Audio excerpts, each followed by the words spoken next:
আলহামদুলিল্লাহি ওয়া কাফা ওয়াসসালাতু ওয়াসসালামু আলা ইবাদিহিল্লাযী নাসতাফা আম্মা বা'দ।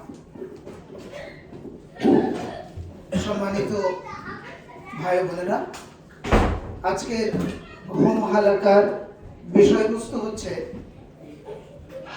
সূরা ইউনূসের 55 থেকে 58 নম্বর আয়াত। বাচ্চারা তোমরা খেলো, কিন্তু শব্দ করো না, নীরবে খেলো। সূরা নম্বর 10, আয়াত নম্বর 55 থেকে 58, এই হচ্ছে আজকের আলোচ্য আয়াতগুলো। এই সূরার নামকরণ করা হয়েছে 98 নম্বর আয়াতের ইউনূস শব্দটিকে এর নাম হিসেবে নেওয়া হয়েছে। নাজিলের স্থান, সম্পূর্ণ সূরা ধারাবাহিকভাবে মক্কায় নাজিল হয়। এই সূরাটা সম্পূর্ণ সূরা। নাজিলের সময়কাল রাসূলুল্লাহ সাল্লাল্লাহু আলাইহি ওয়াসাল্লামের মক্কি জীবনের শেষ দিকে ইসলামী দাওয়াতের বিরোধীরা যখন প্রবলতর হয়ে ওঠে, এমন এক সময়ে নবী সাল্লাল্লাহু আলাইহি ওয়াসাল্লামকে অমান্য করার পরিণাম সম্পর্কে কাফিরদেরকে বা সত্য অস্বীকারী যারা, তাদেরকে সতর্ক করে দেওয়ার লক্ষ্যে সূরা ইউনূস নাজিল হয়। সত্য অমান্য করবার পরিণাম কি, এটা জানিয়ে দেওয়া এই সূরার মূল লক্ষ্য। আলোচ্য বিষয় ইসলাম বা কোরআনের প্রতি আহ্বান, দাওয়াত, আল্লাহর বাণীর শ্রেষ্ঠত্ব, সবকিছুতে আল্লাহর একচ্ছত্র মালিকানা, হেদায়াত বা সত্যপথ গ্রহণের গুরুত্ব ও উপকার, এসব ব্যাপারে মানুষের অনুভূতিকে জাগিয়ে তোলা। কোরআনের প্রতি আহ্বান, আল্লাহর বাণী কোরআন এর শ্রেষ্ঠত্ব এবং সব কিছুতেই যে আল্লাহর একচ্ছত্র মালিকানা এবং হেদায়েত ও সত্যপথ গ্রহণের উপকারিতা কি, এইসব বিষয়গুলো যাতে মানুষের ভিতরে জাগ্রত হয়, এই অনুভূতিকে জাগিয়ে তোলাই হচ্ছে উদ্দেশ্য, বিষয়। এবং আল্লাহর নির্ধারিত প্রেরিত চিরন্তন সত্য, সঠিক পথ নির্দেশনা, জীবন বিধান এর পরিপূর্ণতা, চূড়ান্ত স্থায়ী রূপ হচ্ছে আল ইসলাম।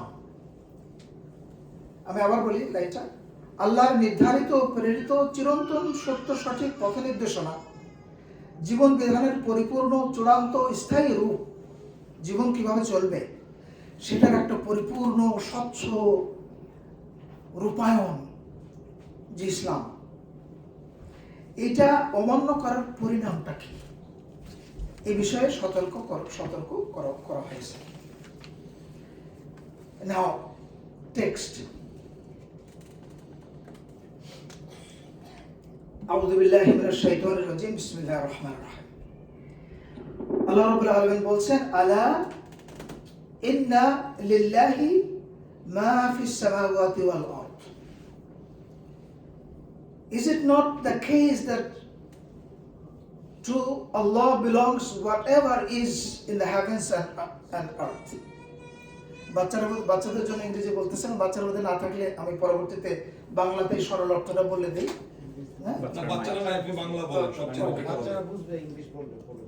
বাচ্চারা আছে নাই থেকে ওকে না, এটা শুনুন না, সবচেয়ে খেলতে গেছে নিচে, ওকে উপরে নাই, হরিলার নিচে আছে সব।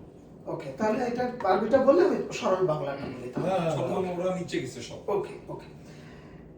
আলা ইন্না লিল্লাহি মা ফিস সামাওয়াতি ওয়াল আরদ। আলা ইন্না ওয়া'দাল্লাহি হাক্কুন ওয়ালাকিন আকসারুহুম লা ইয়ালামুন। হুয়া ইহয়ী ওয়া উমীত وإليه ترجعون يا أيها الناس قد جاءتكم موعظة من ربكم وشفاء لما في الصدور وهدى ورحمة للمؤمنين. We're going to be breaking down when ব্যাখ্যার সময় আসবে ইনশাআল্লাহ। قل بفضل الله وبرحمته فبذلك فليفرحوا হুয়া খায়রুম মিম্মা ইয়াজমাউন। এই হলো আয়াতগুলো। 55 নম্বর আয়াতে যাওয়ার আগে এর আগের আয়াত 54 অর্থ থেকে শুরু করা যাক, কারণ it is closely related to what Allah says, starting saying from the verse of 55. 54 নম্বর আয়াতে আল্লাহ বলছেন, পৃথিবীতে যা কিছু আছে তা যদি প্রত্যেক জালিমের থাকতো, জালিম হচ্ছে সত্য অমান্যকারী, আলো ছেড়ে জুলুমাত বা অন্ধকারের ধারণকারী, জালিম, জুলুমাত, অন্ধকার। স্রষ্টার যে নির্ধারিত সীমা, নিয়ম, নীতি, বিধান, সেটার অমান্যকারী। ইবলিস যখন আল্লাহর কথা অমান্য করেছিল আদম আলাইহিস সালামকে সেজদা করার সময়, তখন আল্লাহ তাআলা একটা শব্দ ব্যবহার করেছিলেন যে সে জালিম হয়ে গেছে, অর্থাৎ আল্লাহর কথা অমান্য করেছে। আল্লাহর কথার আলো থেকে ইবলিস নিজেকে বঞ্চিত করে অন্ধকারের দিকে চলে গিয়েছে, জুলুমাতের দিকে গিয়েছে, এই জন্য সে জালিম।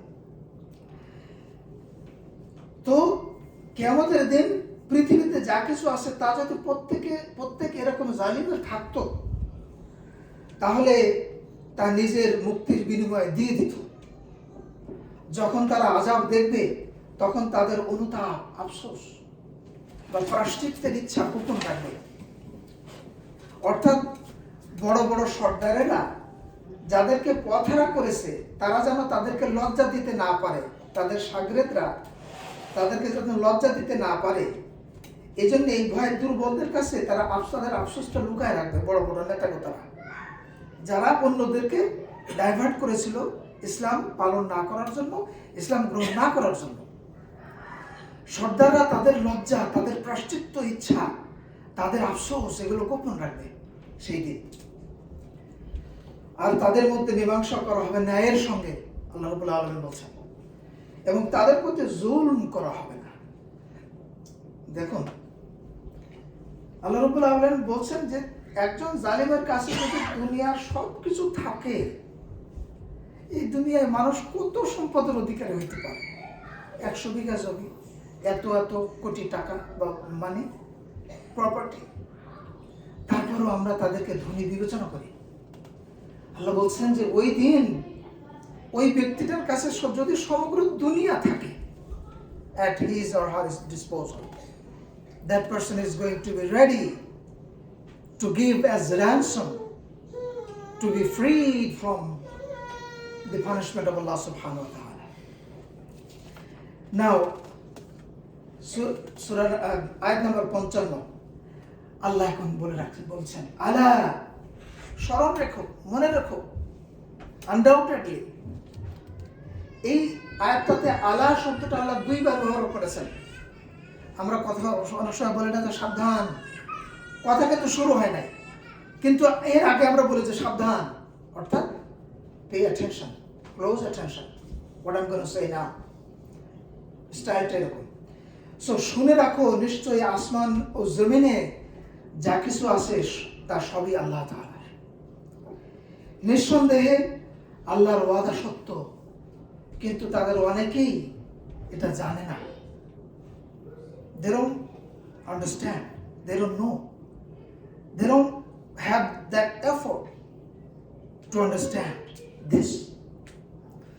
They think everything is theirs, everything is happening in front of their eyes, it's just happening, and whatever they possess they think they own it. This is the eye opener. You're enjoying your life, you're enjoying the sustenance, whatever is necessary for your life. You're not the owner. Owner is Allah subhanahu wa ta'ala. What kind of owner? তিনি জীবন দান করেন এবং তিনি মৃত্যু ঘটান। Look at this. He gives you life and he deals with the death. He takes it. দুনিয়ায় এমন কেউ আছে যে কিছুতে জীবন দিতে পারে, and then we might Human being might kill somebody or something that has life, but human beings are themselves created. আল্লাহ বলছেন তিনি জীবন দান করেন এবং তিনি মৃত্যু ঘটান, জীবন নেন। And ওয়া ইলাইহি তুরজাউন, and তার কাছেই তোমাদের ফিরে যেতে হবে। He is the giver of life, he is the taker of life, and he is the one, he is the destination you are going to be going back to. Now Allah subhanahu wa ta'ala is addressing to the people, all the people on earth, mankind. হে মানুষেরা, অবশ্যই তোমাদের কাছে এসেছে উপদেশ তোমাদের রবের কাছ থেকে। প্রিয় ভাই বোনেরা, উপদেশ এসেছে তোমাদের রবের কাছ থেকে। ইয়া আইয়ুহান নাস ক্বাদ জাআতকুম মাউইযা, উপদেশ, উপদেশ বাণী, নসিহত, ওয়াজের বাণী। আর একটু পরে ক্লিয়ার হবে। কার কাছ থেকে? তোমাদের রবের কাছ থেকে, তোমাদের প্রতিপালকের কাছ থেকে, তোমাদের স্রষ্টার কাছ থেকে। It didn't come from anyone else. It didn't come from any human being. It didn't come from like any ordinary power. It has come to you from that power, from that entity who has created you and created everything and running everything.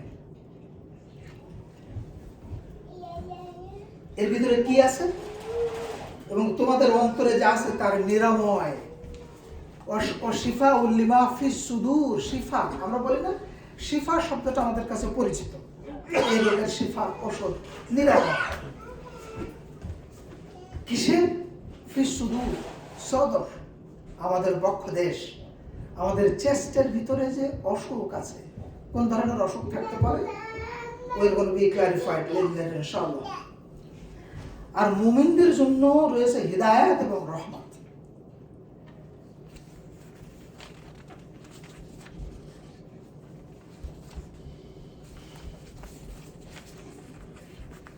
হুদা ওয়া রাহমাতুল লিল মুমিনিন, মুমিনদের জন্য আছে হুদা এবং রহমত। যারা ঈমান এনেছে তাদের জন্য আছে হিদায়াত এবং রহমা, মার্সি। 98 নম্বর আয়াত, শেষ আয়াত। বলে দাও, আল্লাহ রাব্বুল আলামিন রাসূলুল্লাহ সাল্লাল্লাহু আলাইহি ওয়াসাল্লামকে বলছেন, কুল, হে নবী, বিফাদলিল্লাহ, আল্লাহর ফজলে। ফজল শব্দটা আমাদের কাছে কিন্তু পরিচিত বাংলাদেশিদের কাছে। আগের কালে দেখবেন আমাদের বাপদাদারা চিঠি লিখতেন যে আশা করি আল্লাহর ফজলে তুমি ভালো আছো, তাই না?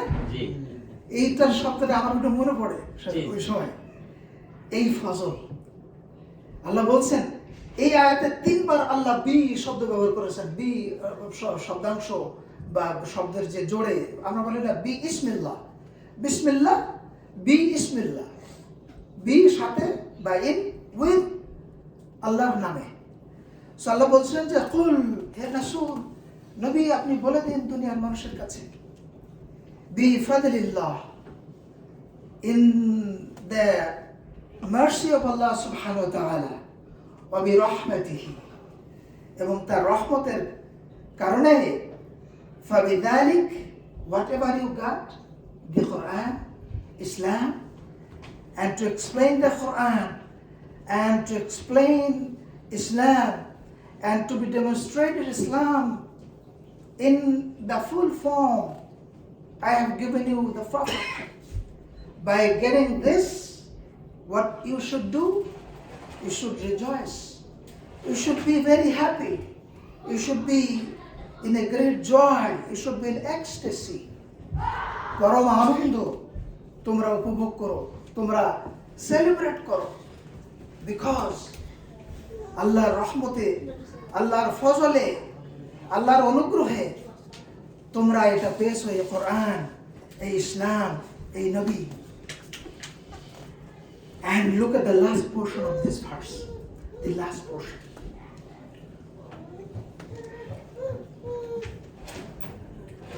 فَلْيَفْرَحُوا, বলছে তোমরা আনন্দিত হও হুয়া খায়রুন। এই যে কোরআন, এই যে ইসলাম, এই যে জীবন আদর্শ রাসূলুল্লাহ সাল্লাল্লাহু আলাইহি ওয়াসাল্লাম এনেছেন, এটা খায়রুন শব্দটা হলো উত্তম। এটা আছে, এটা যেটা ভালো, that one is indicated. মিম্মা ইয়াজমাউন, আমরা বলি না জমা, এটাও আমাদের পরিচিত শব্দ, জমা করি ইয়াজমাউন আরবি থেকে। আল্লাহ বলছেন যে হুয়া খায়রুম মিম্মা ইয়াজমাউন, whatever you are collecting, whatever you are hoarding, whatever you are accumulating. যখন স্নো হয় দেখবেন একটা শব্দ নিউজে ব্যবহার করে যে এত this much inches of snow is accumulated. Right. Snow is falling down very softly, like soft verse of a poem from the sky, and it is piling up. If you touch the snow when it snows, it melts away from your hand. It doesn't have any weight. You don't feel it, except that it's melting away into your palm. But that snow falls down on the ground and is accumulated. And at one stage we see that it's 40 inches, like the last winter. So, whatever you are accumulating in this life on earth, your wealth, your wish, আপনার ইচ্ছা, আপনার আকাঙ্ক্ষা, আপনার বাসনা, আপনার সম্পদ, আপনার পরিকল্পনা, আপনার জীবন চালানোর জন্য যত কিছু পরিকল্পিত accumulation you are doing to be in comfort of this life on earth, everything is faded away. Whatever you are accumulating in comparison to this Quran, in comparison to this Islam and this way of life. এই ছিল সরল অর্থ। এখন আমরা একটু ব্যাখ্যাতে যাব।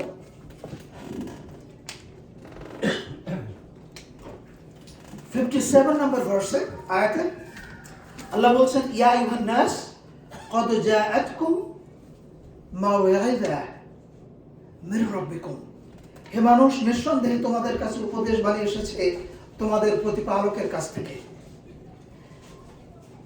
ওয়াজ এর প্রকৃত অর্থ হলো এমন বিষয় বলা। বলে আপনি ওয়াজ করছেন, ওয়াজ শব্দটা আমাদের কাছে খুবই পরিচিত। ওয়াজ মাহফিল আমরা জানি। এই ওয়াজ শব্দের অর্থ হলো এমন একটা বিষয়ে বলা যা শুনে মানুষের অন্তর কোমল হয়, মানুষের অন্তর নরম হয়, এমন কথা বলা, এটা হচ্ছে ওয়াজ। এবং আল্লাহ তাআলার প্রতি প্রণত হয়ে পড়ে, আল্লাহ তাআলার প্রতি ভক্তিতে নত হয় মানুষের অন্তর। এমন কথা যে বলে, ওই কথাটাই হচ্ছে ওয়াজ। এবং পার্থিব গাফলতির পর্দা ছিন্ন হয়ে লোকেদের ওয়াজের মাধ্যমে মানুষের অন্তর নরম হয়, আল্লাহ তাআলার প্রতি প্রণত হয়ে পড়ে, আল্লাহ তাআলার দিকে ধাবিত হয় মানুষের অন্তর। এক হলো নরম হওয়া, আল্লাহ তাআলার প্রতি ধাবিত হওয়া, আর একটা হচ্ছে পার্থিব গাফলতির পর্দা ছিন্ন হয়ে মনে আখিরাতের ভাবনা উদয় হয়। 3 things। একটা হলো অন্তর কোমল হওয়া, আল্লাহর দিকে সেই অন্তর ঘুরে যাওয়া, আর একটা হলো পার্থিব গাফিলাতির পর্দা ছিন্ন করে আখিরাতের ভাবনা অন্তরে জুড়ে বসা। এটা হচ্ছে ওয়াজ। আল কোরআন এই মাউইযাতুল হাসানার অলংকার পূর্ণ প্রচারক। এই যে ওয়াজ সমস্ত কোরআনের পাতায় পাতায় পাতা জুড়ে, in every page, almost every pages, আল্লাহ রাব্বুল আলামিন এই ওয়াজকে আলংকারিকভাবে সৌন্দর্যমণ্ডিত বেস্ট পসিবল ওয়ে ডেসক্রাইব করেছেন আল্লাহ রাব্বুল আলামিনের বাণী, শ্রেষ্ঠ বাণী। এবং যেভাবে মানুষের মগজ ধারণ করতে পারে, অ্যাপ্রিহেন্ড করতে পারে human being, befitting to be apprehensive to the level of human intellect. Allah subhanahu wa ta'ala has spoken in the same ornamental way in the Quran, so that we understand the teaching of it. কোরআনে ওয়াদা প্রতিশ্রুতির সাথে সাথে ভয় প্রদর্শন, লোকে ইসলাম ওয়াদার প্রতিশ্রুতির সঙ্গে সঙ্গে ভয় প্রদর্শন, সওয়াবের বা পুরস্কারের সাথে সাথে আযাব বা শাস্তি। there is a balance. পৃথিবীর জীবনের কল্যাণ ও কৃতকার্যতা বা সফলতার সঙ্গে সঙ্গে ব্যর্থতা ও পথভ্রষ্টতা প্রভৃতির সংমিশ্রণে আলোচনা করা হয়েছে। সওয়াবের সাথে প্রতিশ্রুতির সাথে ভয় প্রদর্শন, সওয়াবের সাথে সাথে আযাবের কথা, পার্থিব জীবনের কল্যাণ বা সফলতার সাথে সাথে পার্থিব জীবনের ব্যর্থতা, এবং এই সমস্ত সমন্বয়ে মিশ্রণে আলোচনা করা হয়েছে যা শুনবার পর পাথরও পানি হয়ে যেতে পারে। If that stone has that kind of human heart, that stone could be melted away like water. কোরআনের অনন্য বর্ণনা বিশ্লেষণ এমন যা বদলে দিতে পারে মানুষের কায়া বা গড়ন, মানুষের কায়া, মানুষের যে আকার, মানুষের যে শরীর ও মনের গঠন, এই শরীর মনের বিন্যাস, এগুলো কোরআনের যথার্থ বর্ণনা, এগুলো আমূল পরিবর্তন এনে দিতে পারে। যার ভিতরে দেখবেন কোরআনের আলো প্রবেশ করেছে। গতকাল যে ব্যক্তি একরকম ছিল, আজকে দেখা যায় তার ভিতরে ব্যাপক পরিবর্তন হয়েছে। আল্লাহ রাব্বুল আলামিনের কোরআনের বাণীর আলো তার ভিতরে প্রবেশ করে এরকম পরিবর্তন আনতে সক্ষম। আর দুটো শব্দ শিফাউল লিমা ফিস সুদূর। সুদূর অন্তর বোঝাতে তিনটা শব্দ মূলত ব্যবহৃত হয়েছে কোরআনে। অতি সংক্ষেপে বলি, সদর, আমরা সবাই জানি সদর। সদর হচ্ছে বক্ষপিঞ্জর, খাঁচা, চেস্ট। কল হচ্ছে মাংস খণ্ড, হৃদয়, যেটা মাংস, যেটা ওই খাঁচার মধ্যে থাকে। এবং ফোয়াদা, ওই মাংসপিণ্ডের ভিতরে যে অনুভব, ওটাই হচ্ছে ফোয়াদ। ইন্নাস সামআ ওয়াল বাসারা ওয়াল ফুয়াদা কুল্লু উলাইকা কানা আনহু মাসউলা। আল্লাহ রাব্বুল আলামিন বলছেন যে তোমাদের দৃষ্টিশক্তি, শ্রবণ শক্তি, তোমাদের শ্রবণ শক্তি, দৃষ্টিশক্তি এবং অনুভব ক্ষমতা, এদিকে খেয়াল রাখবা। এই যে faculty of hearing, faculty of seeing and faculty of feeling I have given to you about everything, I'm going to ask you, how did you use it? So sadr, let us imagine sadr হচ্ছে একটা পাখির খাঁচা, সদর। আর কলব হলো পাখির খাঁচার ভিতরে পাখিটা। আর পাখিটা যে গান গায়, যে অনুভূতি, যে ডাকে, পাখিটা তার পারিপার্শ্বিকতা মাথায়, ওটাই হচ্ছে ফুয়াদ। যে অনুভূতি পাখিটা প্রকাশ করছে, ওটা হচ্ছে তার হৃদয়ের অনুভব।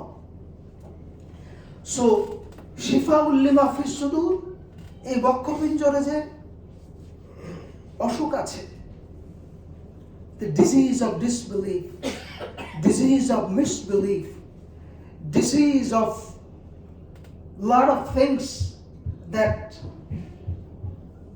the light of Hidayah cannot enter into it. All kinds of disease, whatever disease human being might have in their heart, there is a shifa, নিরাময়তা এই কোরআনের মধ্যে। শিফা অর্থ রোগ নিরাময় হওয়া, অ্যাজ উই নো। আর সুদূর অর্থ, সুদূর হলো সদরের বহু বচন। সদর চেস্ট, সিঙ্গুলার নাম্বার, সুদূর অনেকগুলো। যার অর্থ বুক, মর্মার্থ হলো অন্তর, অনুভূতি, অনুভব।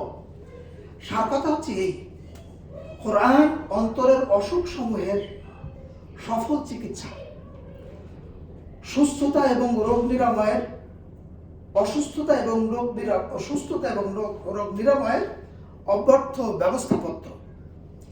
আমরা বলি না যে prescription, like the prescription of no failure. এটা এমন প্রেসক্রিপশন, বাংলাদেশে বা যে কোনো জায়গায় যত বড় ডাক্তার, যার তার ডিগ্রি এবং এক্সপেরিয়েন্স এবং সুনাম রয়েছে চিকিৎসা বিজ্ঞানে, তিনি যদি একটা প্রেসক্রিপশন দেন, তাহলে ওই প্রেসক্রিপশনটাকে আমরা কত মূল্য দেই।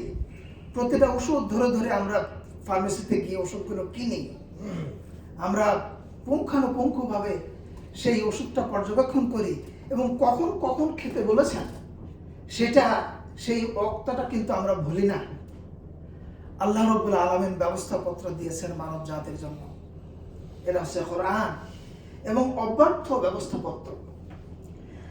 হাসান বসরি রাহমাতুল্লাহ আলাইহি বলেছেন, কোরআনের এই কথা দ্বারা বোঝা যায় যে এটি বিশেষ করে অন্তরের রোগের আরোগ্য, শিফা, দৈহিক রোগের জন্য নয়। এটা হাসান বসরি রাহমাতুল্লাহ আলাইহি বলেছেন। ওকে, কিন্তু অন্যান্য মনীষী, ইসলাম বিষয়ক যারা বিদ্বান, Islamic scholar, in the light of the Quran and সুন্নাহ হাদিস, তারা বলেছেন কোরআন সব রোগের নিরাময়, তা অন্তরের বা দেহের হোক, অন্তরের হোক বা দেহের হোক, সব রকম রোগের নিরাময় হচ্ছে আল কোরআন।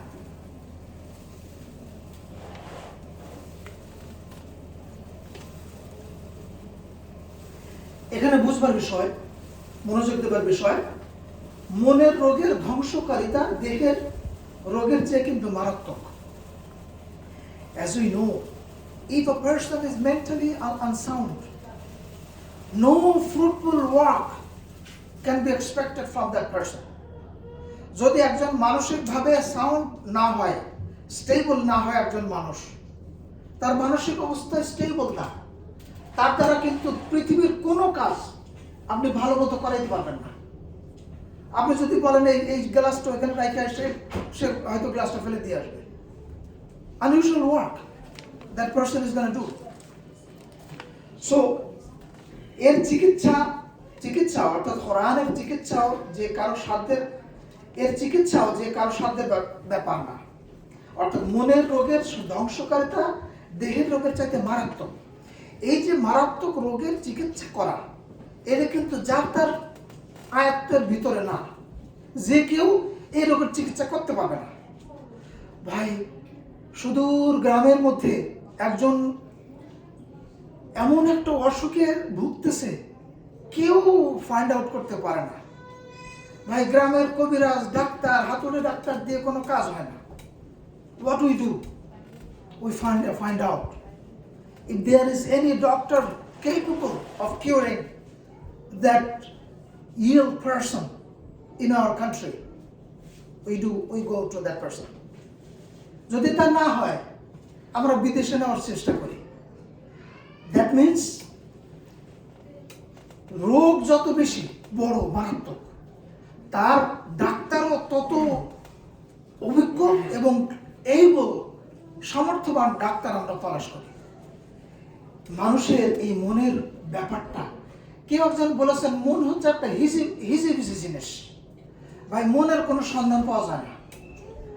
আপনি দেখবেন যে মন কিন্তু সবসময় একটা ভাবনার ভিতরে থাকে। You cannot stay 1 second without thinking anything. মনের ভিতরে এমন স্থিরতা নেই যে আপনি কোনো কথা উদয় হওয়া ছাড়া থাকতে পারবেন। There is anything, something is singing or like coming into your mind. মন এমন একটা জিনিস। আল্লাহ রাব্বুল আলামিন ব্যক্তি, কোরআনের কথা, ব্যক্তি অকলবি মারউ, something like that. ব্যক্তি এবং ব্যক্তির কলমের ভিতরে আল্লাহর দুটো আঙুলের মধ্যে দুটো আঙুল দিয়ে রাখছেন আল্লাহ তাআলা, এবং আল্লাহর ইচ্ছা মতো মানুষের অন্তর পরিবর্তন করেন। এজন্য রাসূলুল্লাহ সাল্লাল্লাহু আলাইহি ওয়াসাল্লাম প্রসঙ্গ করে বলি, একটি দোয়া করতেন মোস্ট অফ দ্য টাইম, ইয়া মুকাল্লিবাল কুলুব সাব্বিত কলবি আলা দীনিক। Watch this. Rasulullah sallallahu alaihi wasallam used to make this dua. Also, hey, oh turner of heart, হে হৃদয়ের পরিবর্তনকারী, আমার হৃদয়কে সাবিত রাখো, আমার হৃদয়কে স্থির রাখো তোমার দ্বীনের উপরে, ইসলামের উপরে, কোরআনের শিক্ষার উপরে। রাসূলুল্লাহ সাল্লাল্লাহু আলাইহি ওয়াসাল্লাম তখন এই কোরআনের এই আয়াতের রেফারেন্স দিয়েছিলেন। আজকে আমি বিরাট ইমানদার একজন, ইমানের কোনো শেষ নাই, আমলের কোনো শেষ নাই, নেক আমলের, মনে করছে যে আমি বিরাট বড় আমলদার হয়ে গেছি। At any moment, if Allah wants, or for any reason, Allah might misguide us. Possible. এই জন্যে এই দোয়াটা আমরা বারবার করি, ইয়া মুকাল্লিবাল কুলুব সাব্বিত কলবি আলা দীনিক। আর যদি বলি ইয়া মুকাল্লিবাল কুলুব সাব্বিত কুলুবানা আলা দীনিক, কুলুবানা যখন বলবো তখন আমাদের সবাইকে ইনক্লুড করা হবে। সো এর চিকিৎসা কারো সাধ্যের ব্যাপার নয়, যে কারো সাধ্য নয়। সে কারণে এখানে শুধু অন্তর বা আধ্যাত্মিক অসুখের কথা বলা হয়েছে। এর মানে এই নয় যে এটা দৈহিক রোগে উপকার আসবে না, এর মানে এই না দৈহিক রোগের উপকার আসবে না, তা নয়। হাদিসের বর্ণনা অনুযায়ী কোরআন যেমন অন্তরের ব্যাধির জন্য অব্যর্থম ঔষধ, তেমনি দেহের রোগের উত্তম চিকিৎসা। এখন হাদিস থেকে রেফারেন্স শোনেন। আবু সাঈদ খুদরি রাদিয়াল্লাহু তাআলা আনহু থেকে বর্ণিত, এক লোক রাসূলুল্লাহ সাল্লাল্লাহু আলাইহি ওয়াসাল্লামের কাছে এসে বলল যে আমি বুকে কষ্ট পাচ্ছি ইয়া রাসূলুল্লাহ। নবী সাল্লাল্লাহু আলাইহি ওয়াসাল্লাম বললেন কোরআন পড়ো, কারণ আল্লাহ তাআলা বলেছেন শিফাউল লিমা ফিস সুদূর। রাসূলুল্লাহ সাল্লাল্লাহু আলাইহি ওয়াসাল্লাম কোরআনের রেফারেন্স দিয়েছেন। ওয়াচ দিস, অসংখ্য হাদিস রাসূলুল্লাহ সাল্লাল্লাহু আলাইহি ওয়াসাল্লাম বর্ণনা করছেন, আর কোরআনে কবে কোন সময় নাজিল হয়েছে আর তার অন্তরে কোরআন খোদিত রয়ে গিয়েছে, সেখান থেকে তিনি রেফারেন্স দিচ্ছেন। বিরল উদাহরণ। একজন কবি যদি আজকে লেখে দুইটা লাইন, ভাই 2 মিনিট পরে জিজ্ঞেস করবেন সে অবিকল বলতে পারবে না, অসম্ভব।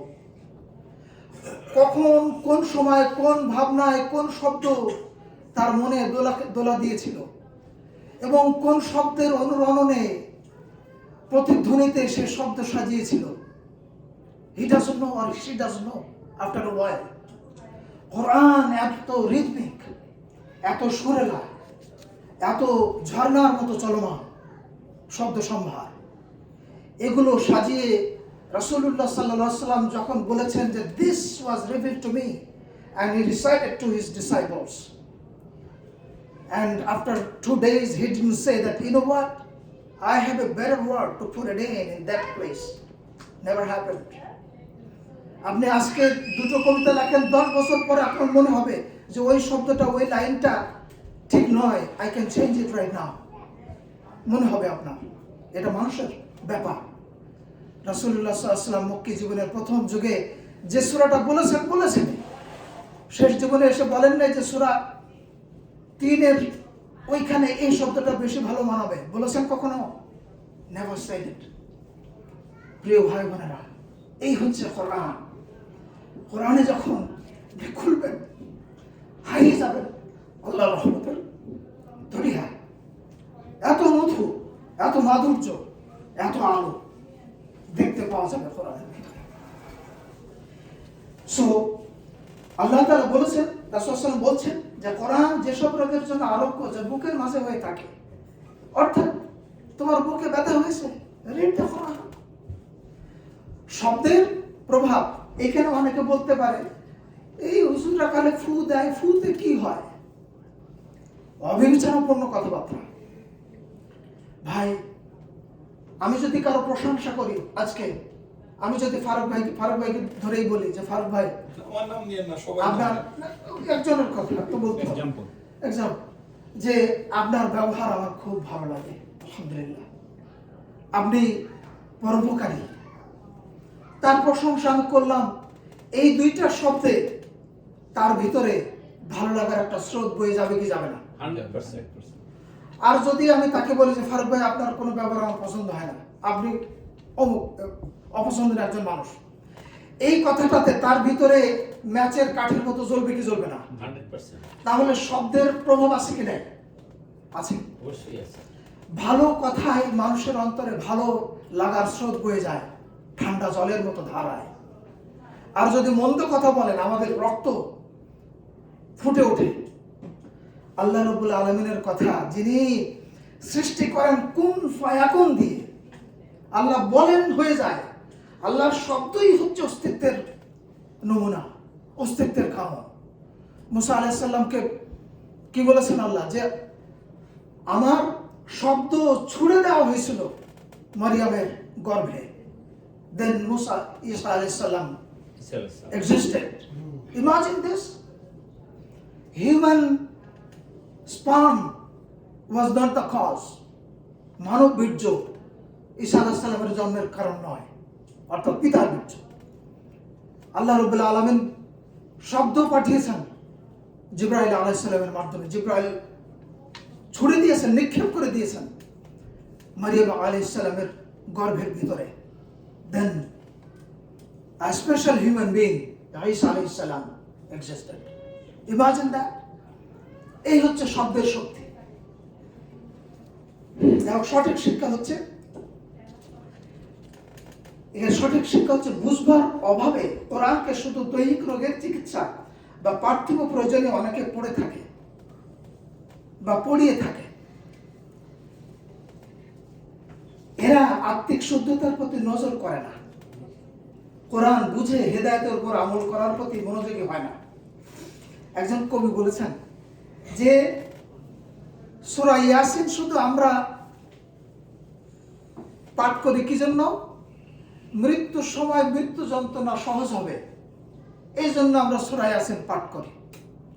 কিন্তু এর ভিতরে যে মর্ম কথা, এর ভিতরে যে শিক্ষা, এর ভিতরে যে মানুষের জন্য জ্ঞানের যে আকর রয়েছে সূরা ইয়াসিনের ভিতরে, তা কখনো আমরা জীবিত থাকতে পড়েছি? তাহলে তো মৃত্যু যন্ত্রণার কথা মনে করার প্রয়োজন ছিল না। কথাটা এই জন্য বলেছে যে আমরা মানুষেরা এই কোরআনকে শুধু পার্থিব প্রয়োজনেই ব্যবহার করতে অভ্যস্ত হয়ে গেছি। প্রিয় ভাই বোনেরা, এই কোরআনের ভিতরে আল্লাহ কি শিক্ষা দিয়েছেন? সূরাগুলো আমরা পড়ি, আমরা অনেকেই হয়তো বাসের অর্থটা বুঝি না, কিন্তু যখনই আপনি অর্থ বুঝে আপনি নামাজে পড়বেন, দেখবেন আপনার নামাজে মনোযোগ হবে, আর আপনার অন্যরকম একটা অনুভবে আপনার নামাজটা একটা অন্যরকম ইবাদতে পরিণত হবে। এখন কোরআনের 4টে বিশেষ বৈশিষ্ট্য বলা হয়েছে। আমি আর বেশি সময় নিচ্ছি না, ইনশাআল্লাহ প্রায় শেষের দিকে।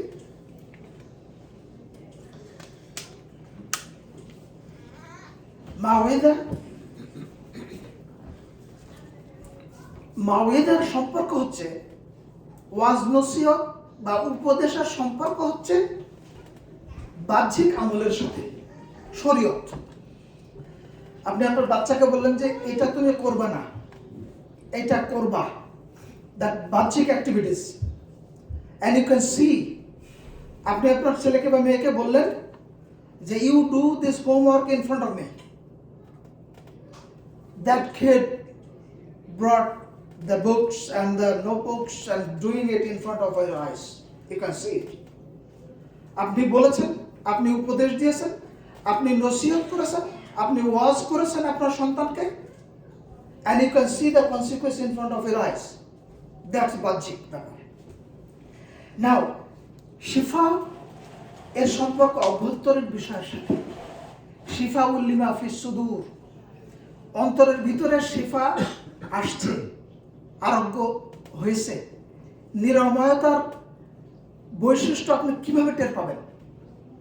যখন ওই অন্তরের নিরাময়তা তার বাহ্যিক কর্মে প্রকাশ পাবে। অন্তরের নিরাময়তা তখনই বোঝা যাবে, ভাই কারো যদি জ্বর ছেড়ে দেয় তার ভিতরে একটা চনমনে ভাব সৃষ্টি হয়। কারো সর্দি লাগলে কাশিতে কাশিতে দলা হয়ে গিয়ে হয়তো ঘুমিয়ে পড়ে, ঘুম থেকে উঠে আবার সেই বৈশিষ্ট্য প্রকাশ পায়। কিন্তু যখন তার ওই ভিতর থেকে তার সেই রোগটা সেরে গেল, তার ভিতরে চঞ্চলতা দেখা যায়, কর্মচাঞ্চল্য তার ভিতরে ফিরে আসে। হুদা ওয়া রাহমা, হিদায়াত, পথ প্রদর্শন, সঠিক পথ দেখায়। এই কোরআন সত্য ন্যায়ের প্রতি ডাকে। নিখিল সৃষ্টি ও মানবের মধ্যে যে নিদর্শন আল্লাহ রাব্বুল আলামিন রেখেছেন তা নিয়ে ভাববে মানুষ, যাতে মানুষ এসবের স্রষ্টা ও মালিক ও প্রতিপালককে চেনে ও মানে। এটা হচ্ছে হিদায়াত। অর্থাৎ কোরআনের সত্য ন্যায়ের প্রতি ডাকে এবং এর ফলে নিখিল বিশ্বের মধ্যে এবং মানবের মধ্যে, ইমাম গাজালি কথা একটা মনে পড়ছে প্রসঙ্গক্রমে, যে মানুষ তার নিজ থেকে দূরে যেতে পারে না। Human being cannot go away from himself or herself, own self. Human being is the prime example of his creator. ভাই আমি যেখানে যাই না কেন আমি নিজেকে রেখে অন্য জায়গায় যেতে পারবো? I have to bring myself with me. So I am the best example of my creator, the balanced creation with everything I need. সুষম সৃষ্টি। আমি যেখানে যাই না কেন নিজেকে আমাকে নিয়ে যেতেই হবে, আমি নিজেকে ছেড়ে যেতে পারবো না। এবং আমি নিজেই প্রমাণ যে আমাকে সেই মহান স্রষ্টা সৃষ্টি করেছেন এত সুন্দর অবয়বে, সুন্দরভাবে। আর রহমা হলো অনুগ্রহ। নাও একটুখানি আর খুলবার শেষ কথাটা আছে, ইনশাআল্লাহ আমি বেশ টাইম নিচ্ছি না।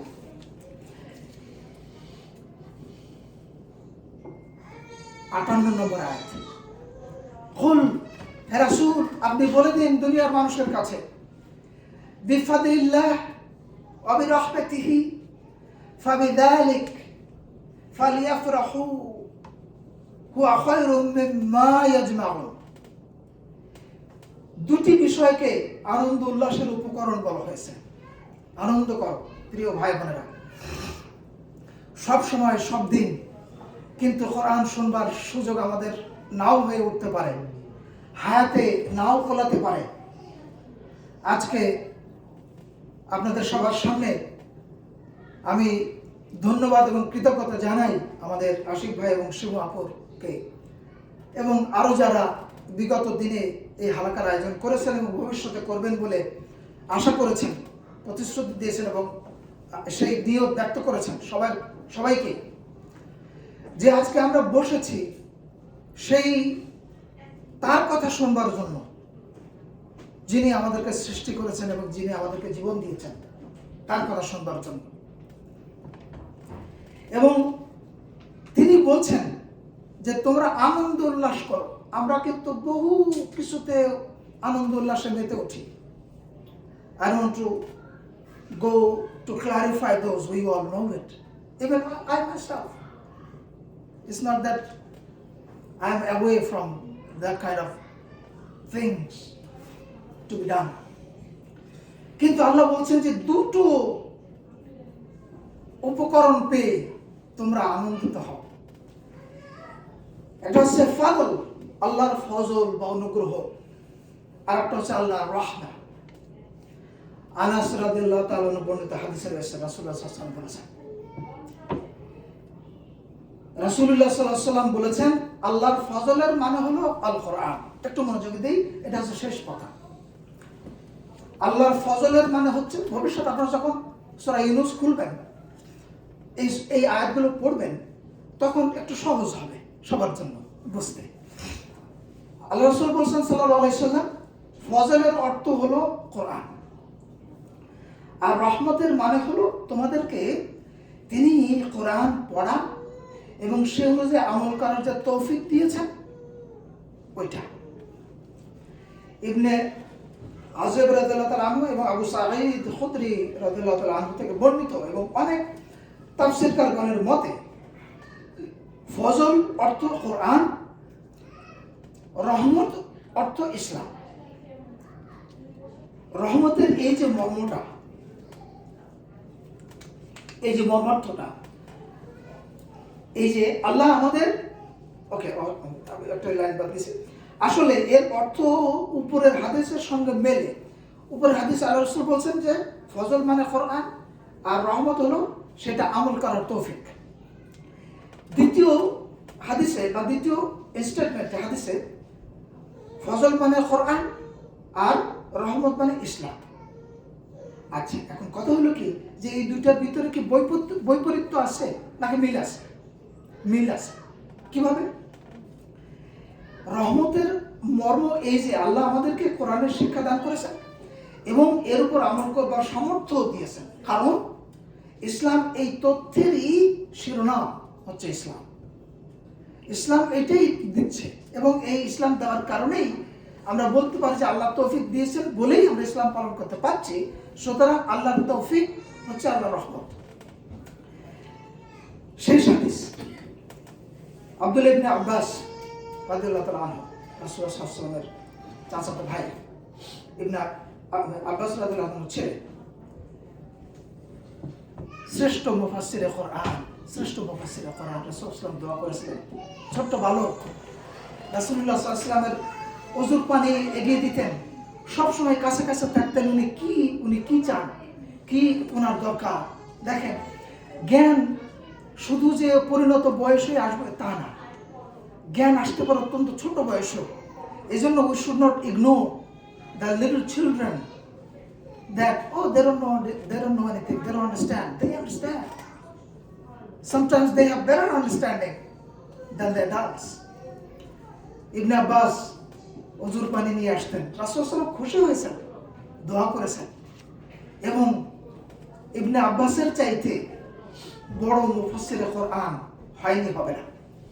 তিনি বলেছেন যে ফজল মানে হচ্ছে কোরআন, একই কথা, আর রহমত হলো রাসূলুল্লাহ সাল্লাল্লাহু আলাইহি ওয়াসাল্লাম।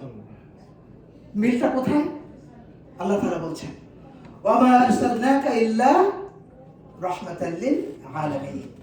আল্লাহ বলছেন নিখিল বিশ্বের রহমত ছাড়া তোমাকে অন্য কোন রূপে পাঠাইনি। সারা জাহানের জন্য রহমত ছাড়া হে নবী অন্য কোন রূপে তোমাকে আমি পাঠাইনি। তাহলে রাসূলুল্লাহ সাল্লাল্লাহু আলাইহি ওয়াসাল্লাম রহমত, তাহলে রহমত মানে রাসূলুল্লাহ সাল্লাল্লাহু আলাইহি ওয়াসাল্লাম। আচ্ছা, এই কথা বলার কারণ কি যে রাসূলুল্লাহ সাল্লাল্লাহু আলাইহি ওয়াসাল্লাম রহমত? কারণ কোরআন বা ইসলামের উপর আমল করা রাসূলুল্লাহ সাল্লাল্লাহু আলাইহি ওয়াসাল্লামের আনুগত্যেরই শামিল। এই জন্য রাসূলুল্লাহ সাল্লাল্লাহু আলাইহি ওয়াসাল্লাম হলেন রহমত। এই হচ্ছে ব্যাখ্যা ছিল। প্রিয় ভাই বোনেরা, শেষ কথায় কয়েকটা সাজেশনের কথা বলে আমি শেষ করে দিই। এরপরে যদি খালু কিছু বলতে চান, আমাদের আফিফ ভাই আছেন বা আর যদি কেউ রাজা ভাই আছেন বলতে চান, ইনশাআল্লাহ অত সম্ভব বলা যায়। রাজুল ভাই আছেন, রাজু ভাই আছেন, সরি। এই সাজেশনগুলো আমার থেকে শুরু। আমরা যেন নিয়মিত অর্থ সহ কোরআনটা পাঠ করি। বলে থাকি কোরআনটা রাখেন, আপনি অর্থ সহ কোরআনটা রাখেন ক্লোজেস্ট পসিবল প্লেস। অজু আছে, নামাজটা পড়েছেন, খোলেন কোরআন, একটা পড়েন, আয়াতের যতটুকু পারেন, যতক্ষণ মনোযোগ থাকে ততক্ষণ পড়বেন। যতক্ষণ মনোযোগ না থাকে যখন, তাহলে আপনি কোরআনটা রেখে দেন। এটা নির্দেশনা আছে, এটা কোরআনের অবমাননা হবে। তো আপনার মন চাইছে না, অথচ জোর করে ধরে এটা দেখেন। ইসলাম কত প্র্যাকটিক্যাল জিনিস।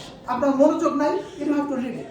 আল্লাহ বলেন হ্যাঁ তোমার মনোযোগ কেন হবে না, এটা আল্লাহর কোরআন, তুমি রাখতে পারবে না, এই ধরনের কথাবার্তা ইসলাম বলে না। যতক্ষণ, কারণ আল্লাহ জানেন আমাদের মতিগতি, আল্লাহ জানেন আমাদের বৈশিষ্ট্য, আমাদের মন যে কোনো দিকে যেতে পারে, প্রয়োজন আসতে পারে, তাই না? এই জন্য ধরে রাখেননি, জোর করেননি। তাহলে আমরা যে কোনো সময় যতটুকু মনোযোগ থাকে পড়ি, হাদিস পড়ি, রাসূলুল্লাহ সাল্লাল্লাহু আলাইহি ওয়াসাল্লাম জীবন এবং ইসলাম এর সত্যিকার জ্ঞান অর্জন করার জন্য ইসলাম রিলেটেড, জ্ঞান রিলেটেড জ্ঞানের যে কোনো কথা ইসলাম রিলেটেড। ভাই আল্লাহ তাআলা বানিয়েছেন সমস্ত সৃষ্টি। বিজ্ঞানী একটা আবিষ্কার করে নোবেল প্রাইজ পায়, মনে হয় সে মহাবিজ্ঞানী। ভাই বিজ্ঞানটা যে তিনি ব্যাখ্যা করলেন, এই বিজ্ঞানটা যিনি সৃষ্টি করেছে, তাহলে তিনি কত মহাবিজ্ঞানী। স্বাভাবিক যুক্তি, যিনি গাছের প্রাণ আছে বলে আবিষ্কার করলেন যে গাছের প্রাণ আছে, ভাই গাছটা যে সৃষ্টি করে প্রাণ দিয়েছেন, হোয়াট অ্যাবাউট হিম? ঠিক না? দেখেন, আল্লাহর বাণীর সংস্পর্শে থাকলে আমাদের মন প্রাণ পবিত্র থাকবে। You reading the Quran, that means Allah is talking to you. আলী রাদিয়াল্লাহু তাআলার একটা কথা মনে পড়ছে। আলী রাদিয়াল্লাহু তাআলা বলেছেন যে আমার যখন ইচ্ছে হয় যে আল্লাহ আমার সাথে কথা বলুন, আমি কোরআন তেলাওয়াত করি। আর আমার যখন আল্লাহর সাথে কথা বলতে ইচ্ছে জাগে, আমি নামাজে দাঁড়িয়ে যাই। দেখুন, আমরা এই সুন্দর বাড়িতে সুন্দর আরামদায়ক বিছানায় আমরা ঘুমোতে যাই, ফুলতলা বালিশের ওয়ার্ড যেটা বলে থাকি, নানা ফুলের কারুকাজের বিছানার চাদর আমাদের ঘুমের অপেক্ষায় থাকে। প্রিয় ভাই বোনেরা, আমরা ভেবে দেখি তো, এই আরামের স্থানটি যে কোনো সময় মাটির বিছানায় পরিণত হতে দেরি হবে না ভাইজান বা বোনেরা। তাই আমরা এই মুহূর্তে সতর্ক হই, আর যে কোনো সময় আল্লাহর সাক্ষাতের প্রস্তুতি নেই। Today or tomorrow we have to go. Again, I don't want to disappoint. People might say that, why you talking about all the time death and going away? Let us enjoy this life. Of course, we have to enjoy this life. এই জীবন আল্লাহ এনজয়ের জন্যই পাঠিয়েছেন। রব্বানা আতিনা ফিদ দুনিয়া হাসানা ওয়া feel আখিরাতি হাসানা ওয়া কিনা আযাবান নার।